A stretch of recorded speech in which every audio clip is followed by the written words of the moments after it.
everybody, we're back here at Kit Shop, American Gunsmithing in Columbia, Tennessee. And today we're going to be doing a real special video for you guys. For me too, one of my favorite types of firearms is shotguns. So we're going to do some troubleshooting on shotguns today, right? Right. And he's got a few little setups of things that can go wrong, things that have gone wrong. He's actually going to show a couple of them that are broken now that he's going to fix and teach you how to do that. Sure. So we'll get the ball rolling here. Let's do it. First shotgun we have today on the bench is a Remington 870. It's an old Magnum Wingmaster 3-inch. And the complaint on this gun is that it's not striking the primer. So we're going to take a quick look at it and see what's going on with it. First thing we do is we're going to move out the pins. Take our bench block, prop her up.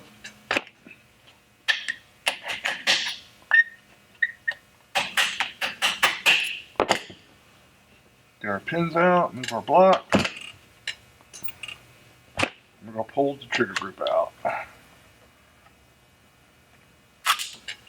As you can see, that's really stiff, and it's really nasty in here. And that's what I'm suspecting is the problem.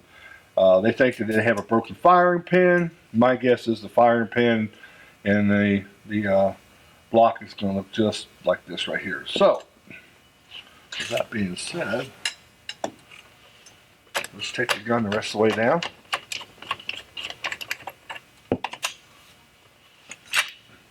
Barrel off. Pull in on our cartridge guide so we can release our slide. And this one is really nasty. Which is going to be, I suspect, our main problem here. Okay, so now we got it stuck there. We've got our assembly out here. Let's take a look at what's going on with our bolt.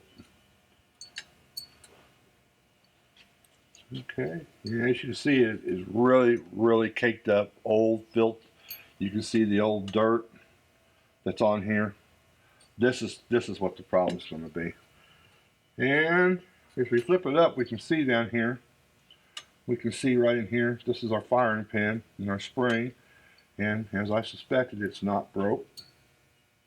And we have proper protrusion. So the cure for this is we're going to go ahead and take this pin out right here. And we're going to release that firing pin.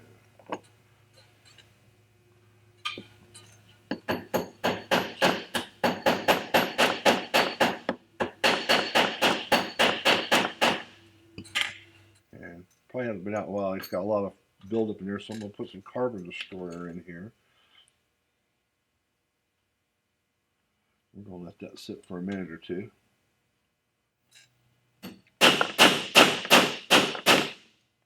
There we go.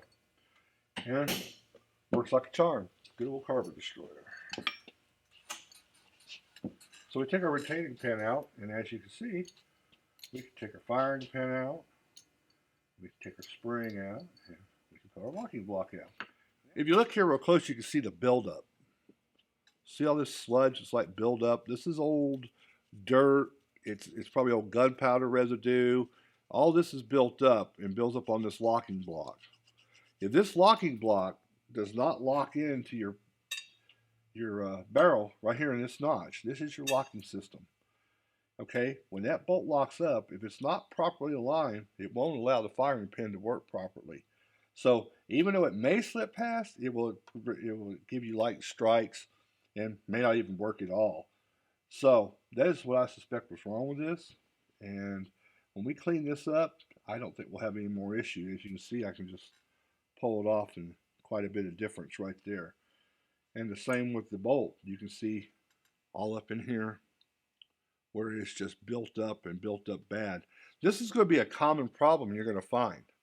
Guys are going to come in and say, hey, it won't fire, it misfires. And 9 out of 10 times, this is what it's going to be right here. I can't tell you how many times I get this. And it's not because the consumer is lazy or they just don't know a lot of times how to take their locking block apart, because it can be very difficult, especially once this pin gets corroded up and gets nasty in there. It's really hard to get them out. And a lot of people are just scared to do it. So that's your job. So after troubleshooting the gun, what we have found was It wasn't a broken firing pin issue at all. It was just merely sledged up and really dirty and was not properly locking in its lock. So obviously the answer is to clean the gun properly and clean out all of the slots and details, get the sludge out, and that's pretty much all we have to do to this one. So let's go to the next one. Cool. Okay, so the other gun we have on here is an old antique 16 gauge Crown Jewel single shot shotgun. And the complaint was they felt like it might have a loose locking block. You can see there is a little movement, just a little movement, but that's not really the issue here. The issue here, you can actually see where somebody had actually done some brazing on here to build up the locking block, but that's acceptable and that'll be covered down the road. But this was a little sloppy, but it was functional. My guess is they probably did it on the farm themselves. But that's not the issue we got here. If you look at this gap right here, that tells me that our forearm is not mating correctly. So what we need to do is, let's take this apart and see what's going on. Ah, there it is. If you look, very, very loose. But what you can see right here, it's going to be a simple cure for this is we just need to tighten up some screws. We might even have to do a little bit of wood repair in there, such as put a toothpick down into the hole and reset the screws in there. But that's another video. Anyway, going back to our problem here, if you look, and let's take this barrel off. Oh yeah, it's had several little home improvements done to it to keep it functional. Here's the original piece that you can see right here where they did a little bit of brazing and welding, but that wasn't really causing a problem. But if you look at all this here, this buildup, let me turn this a little bit better here so you can see what I'm talking about. You see all this buildup? They did this to make the forearm fit on and grab the locking system better, but this right here is going to have to be completely redone. And even here, where the pin fits, we're going to want to redo that. So this is going to be a candidate to go visit the TIG machine and redo a lot of this stuff, and that's pretty much all we're going to have to do to repair this gun. Let's go to the next one. Okay, so we had another one come in today, and we're going to touch on this one real quick, see what's going on. Customer says it's not feeding properly, and this is a Mossberg 590, and he has Magpul this out and says why he is cycling it doesn't want to work. So what I got here, and just want everybody to see that these are dummy rounds. These are not real shotgun shells. But this is something that we use to check functionality, because I'm basically suspecting it's going to be in the cartridge stop, which if you look right down in here, you have these two plates on the side. And those are your primary and secondary cartridge stops. So let's see what's going on with this one.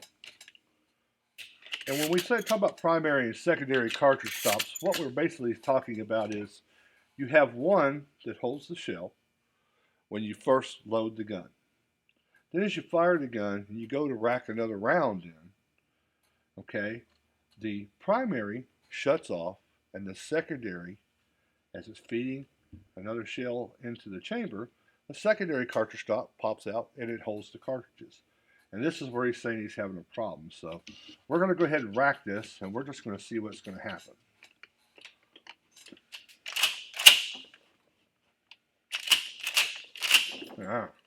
See there? It's not feeding at all.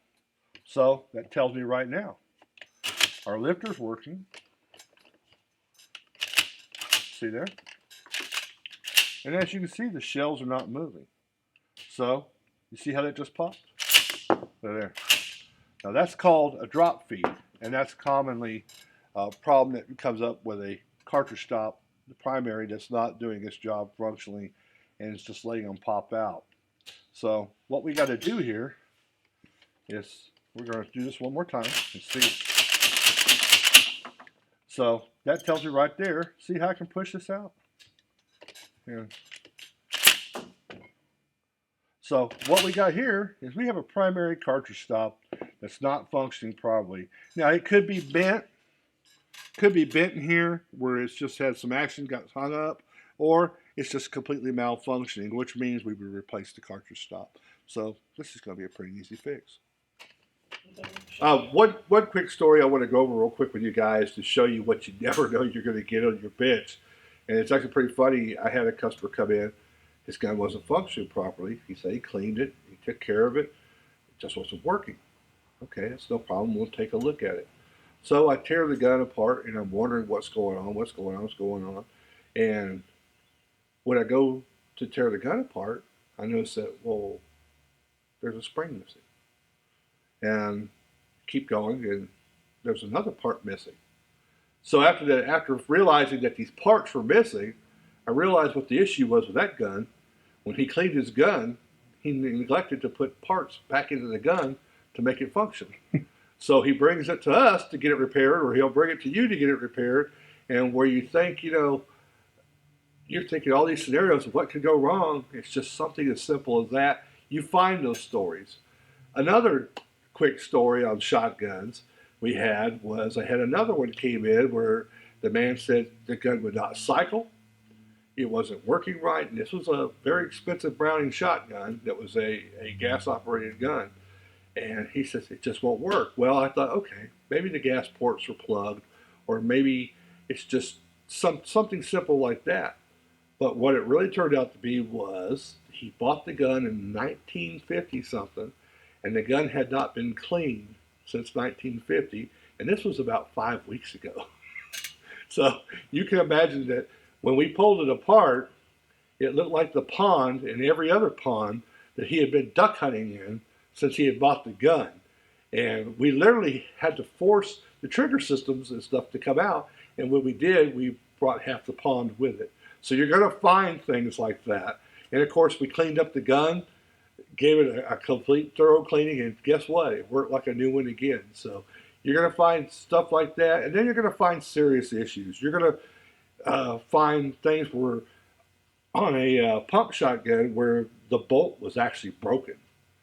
And you're trying to conceive in your head, how could this have happened?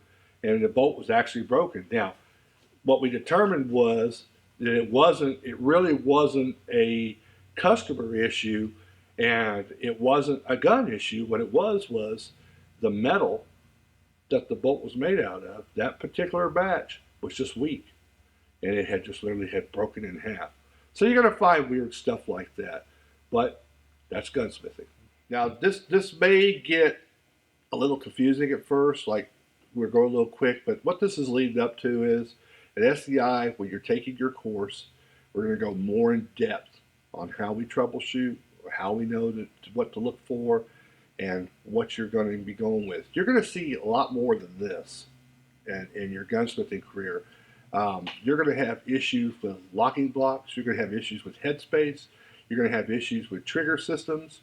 You're going to find issues with just springs in the magazines that aren't properly feeding correctly. And these are different things that you can look forward to in the future with SDI, of going through the shotguns, troubleshooting the shotguns, and repairing the shotguns. What we saw today was actually pretty common things that you're going to find, and you will find that. Cartridge feeds, firing pins, those are pretty common issues. But there's also very in-depth issues that will come before. If you saw our first video where we did the introduction, we showed like the A5 Browning. That's a more complicated shotgun that you go into more things. And it's not that it's harder to understand. The systems are very similar, but there's just more parts, more things that can go wrong, and that will be covered in the future.